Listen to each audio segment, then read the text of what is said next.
Como acontece com frequência em bairros que começam a desenvolver-se, muitas casas se transformaram em prédios e lojas. No entanto, quando os proprietários se recusam a vender para os desenvolvedores, situações impressionantes surgem. Já imaginou ter sua casa no meio de uma rodovia? E que tal morar com conforto embaixo da ponte? Curioso? Então não saia daí, deixa seu like para fortalecer e vamos lá! Luo Baozhen. Em uma província chinesa, tudo corria bem para a família de Luo Baozhen, até o governo local decidir traçar uma estrada e comprar as propriedades de mais de 450 proprietários de casas ao longo da rota, exceto a de Luo, que se recusou a vender. Luo disse que tinha pagado quase 60 mil libras para construir sua casa, que ostentava pisos de madeira, armários embutidos, iluminação e grandes janelas, e que a oferta do governo não pagaria tal investimento. Então, o governo pavimentou a estrada em torno dele, e quando as fotografias de sua casa foram publicadas, tornou-se uma verdadeira sensação da internet. Infelizmente, a história não terminou feliz. O chinês acabou se dando por vencido e decidiu vender sua casa, alegando estar recebendo muita pressão por parte da mídia e do governo. Edith Macefield. Todos devem se lembrar do fantástico filme Up, Altas Aventuras, que emocionou muita gente o mundo afora com sua história. Você sabia que ele é baseado em uma história real? Isso mesmo, o filme foi inspirado na história de Edith Macefield, uma senhora de 82 anos que rejeitou vender sua casa, chegando a recusar propostas de até $1 milhão.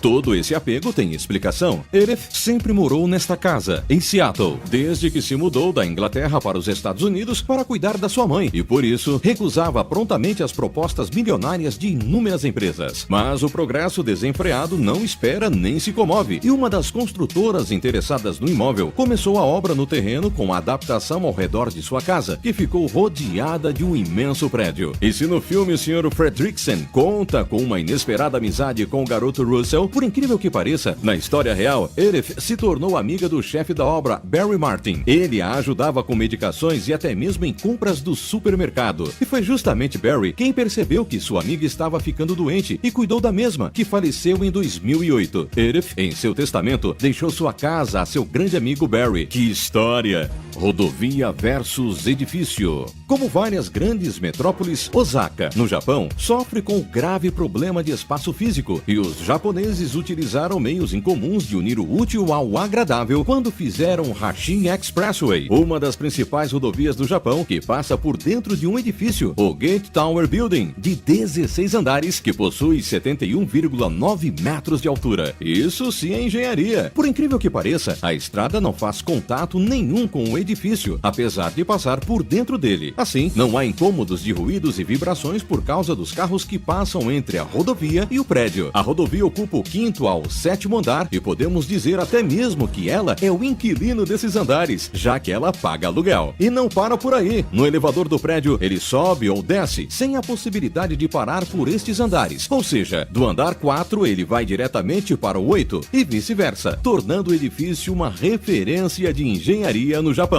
Casa debaixo de um viaduto. Para quem acha que viver embaixo da ponte é sinônimo de pobreza, você está enganado. Os donos de uma casa que permanece no meio de uma avenida construída em uma área residencial na cidade de Nanning, na China, se negaram a demolir a residência há mais de uma década. O dono da residência, que não foi identificado, se recusou a fazer um acordo com as autoridades para desapropriar o imóvel, e as obras começaram assim mesmo. Mas esse impasse não tem agradado os motoristas, que são obrigados a desviar seus carros porque a casa obstrui passagem. Isso sim é persistência. Túmulo. Em Taiwan, na China, aconteceu um fato um tanto quanto bizarro. Familiares removeram um túmulo que ficava no meio de um prédio em construção na cidade. Tiveram que ser usados 4 caixões para remover os restos mortais de um homem que estava enterrado no local. E o túmulo ainda permanecia no local mesmo com a construção em andamento, porque a negociação com os familiares só aconteceu após 3 anos do início do projeto, tornando o cenário inusitado.